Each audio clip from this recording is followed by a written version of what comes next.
Good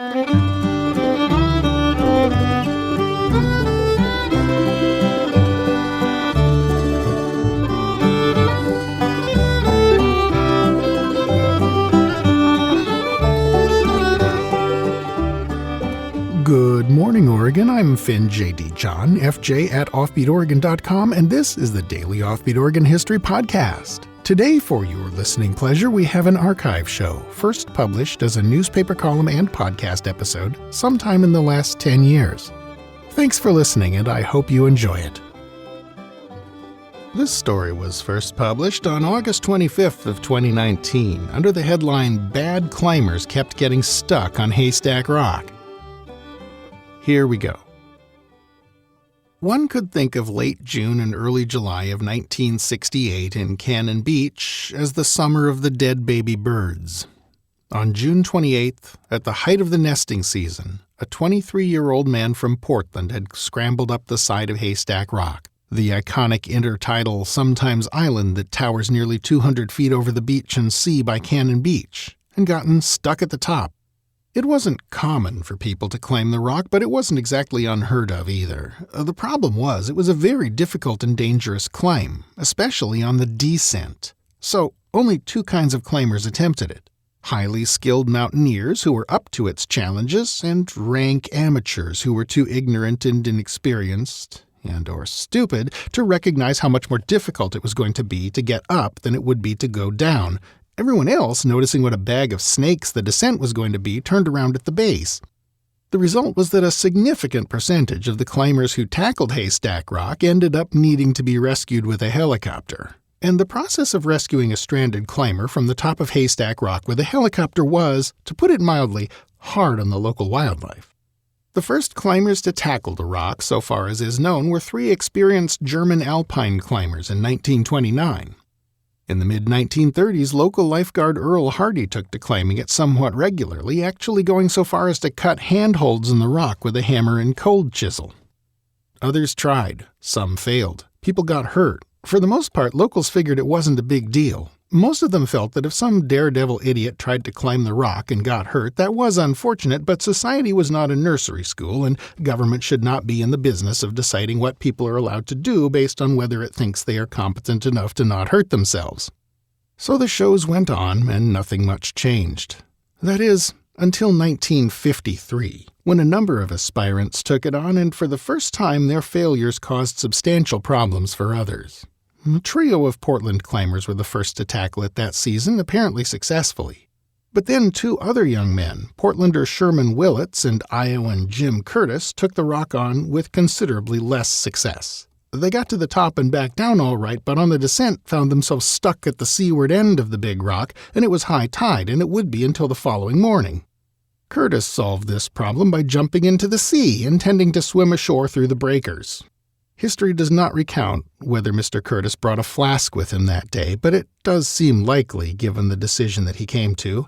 He ended up stranded on one of the needles just south of the rock and had to be rescued by a squad of 3 Navy frogmen who managed to get the poor fellow back to dry land, but by the time they got back to shore, rescuers and rescuee alike were badly bruised and cut by being dashed against the rocks.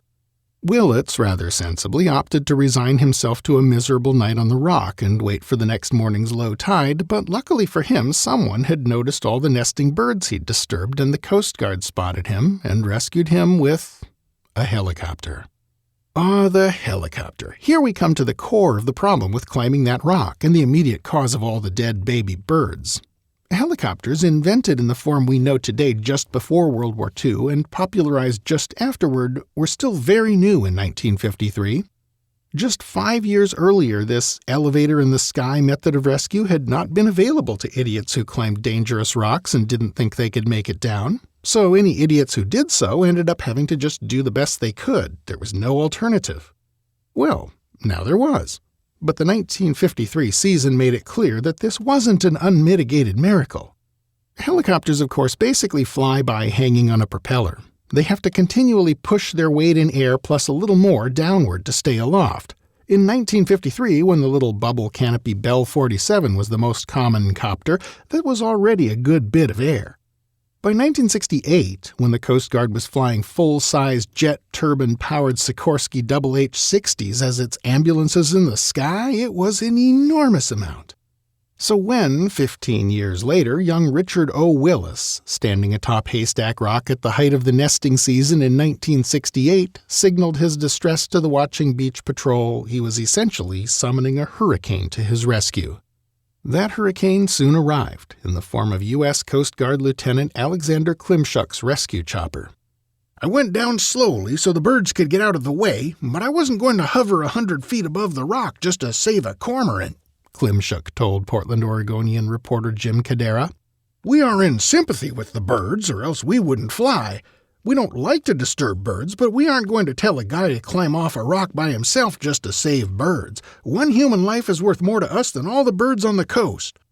And so Mr. Willis got his ride back to dry land, and all over Haystack Rock and the surrounding sea and sand, hundreds of hatchling cormorants and tufted puffins and gulls and other seabirds rained down out of the sky, blown out of their nests by the prop wash.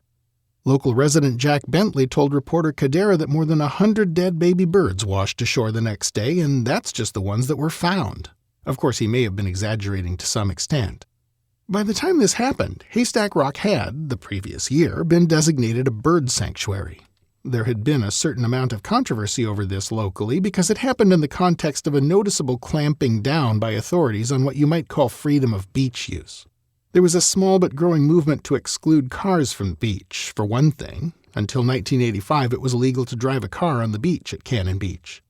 The beach bill, passed the previous year, enjoyed widespread support, but those who opposed it mostly saw it in the context of a rolling back of property rights.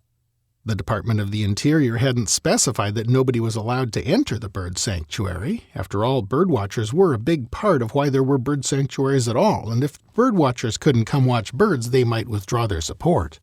But there was definitely a sense that when the visitors' activities disturbed the birds, that was crossing the line. And when the visitors caused an entire generation of baby chicks to wash up dead on the beach, that was more than most local residents were willing to tolerate for the sake of personal liberty. Fine, they thought, be an idiot, get yourself killed, but if in the process you make every other beach user miserable for several days and damage the local wildlife population, your idiocy is no longer just your problem. Reading the local newspaper coverage of this cataclysmic rescue, it's very clear that letting Mr. Willis go free without so much as a traffic ticket really stuck in the craw of the local authorities. After picking him up from the top of the rock, Klimchuk basically took him straight to jail, where the authorities pondered whether they could charge him with anything. The conclusion was that they could not. He'd invaded a bird sanctuary, yeah, but that wasn't against the law. Not yet, it wasn't. So, 1 week after the rescue, Haystack Rock was sporting a brand new Do Not Enter sign. And when, less than a month after that, a Portland teenager scrambled to the top of the rock on a dare, he was greeted at the bottom with a nice big ticket, which the local cops were no doubt very pleased to present to him. The teen told police he'd seen the sign, he practically had to step on it to climb the rock, but claimed not to have realized that "do not enter" also meant "do not enter and climb the rock." And a month or two after that, on October 1968, Oregon State University professor of pyrotechnics, that is the most awesome job title in the history of the universe, and I am very jealous, by the way, University professor of pyrotechnics Ralph Reed was asked to blast away the ledge from which the climbers started their attempts. This was done, although it took 2 tries, and Dr. Reed got stuck on the rock for about 10 hours when the tide turned while he wasn't looking, and the rock has been almost entirely unmolested ever since.